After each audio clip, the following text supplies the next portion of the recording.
Hey everyone, and welcome. Today we are diving deep into one of the most crucial little components in basically all of electronics, the capacitor. These things are the unsung heroes inside almost every gadget you own, and in this explainer, we're going to pull back the curtain and see exactly how they work. So if you've ever cracked open an old piece of tech, or even just peeked at a computer motherboard, you've definitely seen these little guys. They look like tiny cans, and they come in all shapes and sizes, but they all share the same secret mission. And by the end of this, you'll know exactly what that is. So here's our game plan. We're going to start with the absolute basics, then we'll get into how they're measured, take a look at their physical design, see how they handle energy, and then at the very end, you'll get a chance to test what you've learned. All right, let's jump right in with the most fundamental question. What in the world is a capacitor? Okay, so the official definition is that a capacitor is a component that stores electrical potential energy. It pulls this off by building up an electric field between two metal plates that have opposite charges. But you know, an easier way to think about it? It's like a tiny, super fast rechargeable battery. It doesn't make energy, but it is fantastic at storing it up and then releasing it all in one quick burst. So if a capacitor's job is to store charge, then capacitance is just the measure of how much charge it can hold for a certain voltage. The best analogy, honestly, is a bucket. A bigger bucket can hold more water, right? Well, a capacitor with a higher capacitance can hold more charge. And what determines that size? It's all about its physical construction. We measure capacitance in a unit called the farad, named after the science pioneer Michael Faraday. Now here's a fun fact. 1 farad is a huge amount of capacitance, like ridiculously big. So in the real world, you're almost always going to see much smaller units, like microfarads, that's a millionth of a farad, or even picofarads, which are trillionths of a farad. Okay, now that we have a feel for what capacitance is, let's look at how we actually calculate it. And luckily, it all comes down to one really simple, elegant formula. This right here, this is the heart of it all. C equals Q divided by V. This simple little ratio tells us pretty much everything we need to know about how well a capacitor can hold a charge. So let's break that down. C is our capacitance, in farads. Q is the amount of charge stored on its plates, and we measure that in coulombs, which is basically just our standard unit for a big pile of electrons. And V is the voltage, or electrical pressure, across those plates. So what this formula is really telling us is that capacitance is just the amount of charge you can store for every 1 volt you apply. Let's put this into practice, shall we? Imagine a capacitor is storing 0.02 coulombs of charge, and it's hooked up to a 10-volt source. All we do is plug those numbers right into our formula.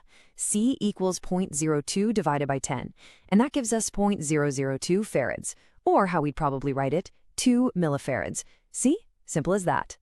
Okay, that C equals Q over V formula is awesome for doing calculations, but it doesn't really tell us what physically makes a capacitor have a certain value. To get that, we need to look at how they're actually built, and we'll focus on the most common type out there, the parallel plate capacitor. And this is the formula that connects capacitance, right, to the physical stuff.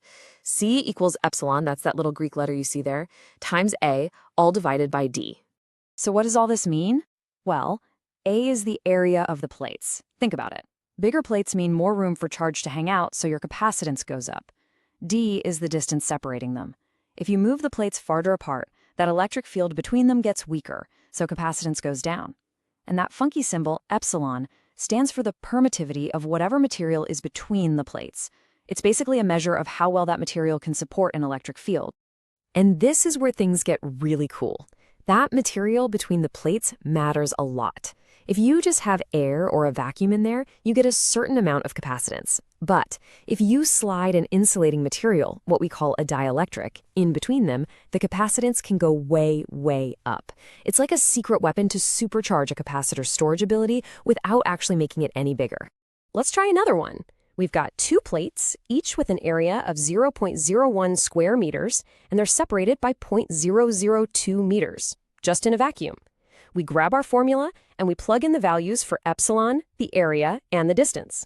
When you run the numbers, you get about 44.25 times 10 to the minus 12 farads, which is just 44.25 picofarads.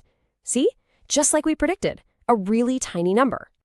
So we've covered what capacitors are and how their physical shape defines them, but now we get to the really fun part.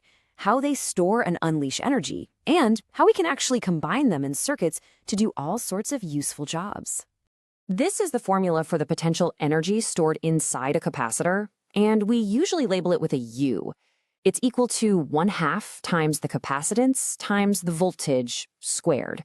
And pay attention to that squared voltage. It means if you just double the voltage across a capacitor, you actually get 4 times the stored energy. That's a huge deal.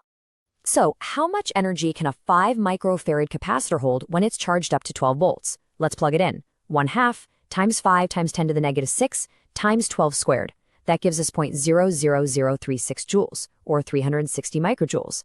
Now that might sound small, but this whole idea, storing energy and releasing it in a flash, is so important. It's what powers your camera flash, but it's the same principle behind a life-saving defibrillator, or even massive capacitor banks that help keep a city's power grid stable. Now, what happens if you need a very specific capacitance value for your circuit, but you don't have the right part? Well, you combine them. There are 2 ways to do it. When you hook them up in parallel, kind of side by side, their total capacitance just adds up. It's like making your storage bucket bigger. But when you connect them in series, one after another, the math gets a little weirder, and the total capacitance actually ends up being smaller than any of the individual ones. It's a fundamental trick for designing pretty much any electronic circuit. All right, you've seen the definitions, you've seen the formulas, and you've seen the applications. So now it's your turn to put it all together. Let's see what you've got. First question for you. You've got a 20 microfarad capacitor, and you connect it to a 9-volt battery. How much charge ends up getting stored? I'll give you a little hint. You're going to need that very first formula we talked about, C equals Q over V. It just might have to rearrange it a little bit. Question number 2 is all about the physical design. You know the area, and you know the distance between the plates. How do you figure out the capacitance? And hey, be careful with your units. That distance is in millimeters. Don't let that trip you up. And for the final challenge, let's talk about energy. We've got a 100 microfarad capacitor, and it's charged all the way up to 50 volts. How many joules of energy is that little guy holding? Think back to our camera flash example. And that's a wrap on our look at capacitors. The big takeaway here is that these tiny, simple components are working constantly, storing and releasing energy to make our modern world go round. So the next time you use any electronic device, just think about the millions of little energy buckets inside, all doing their job in an instant. It makes you wonder, right? What other invisible technologies are powering your life at this very moment? Thanks for joining me.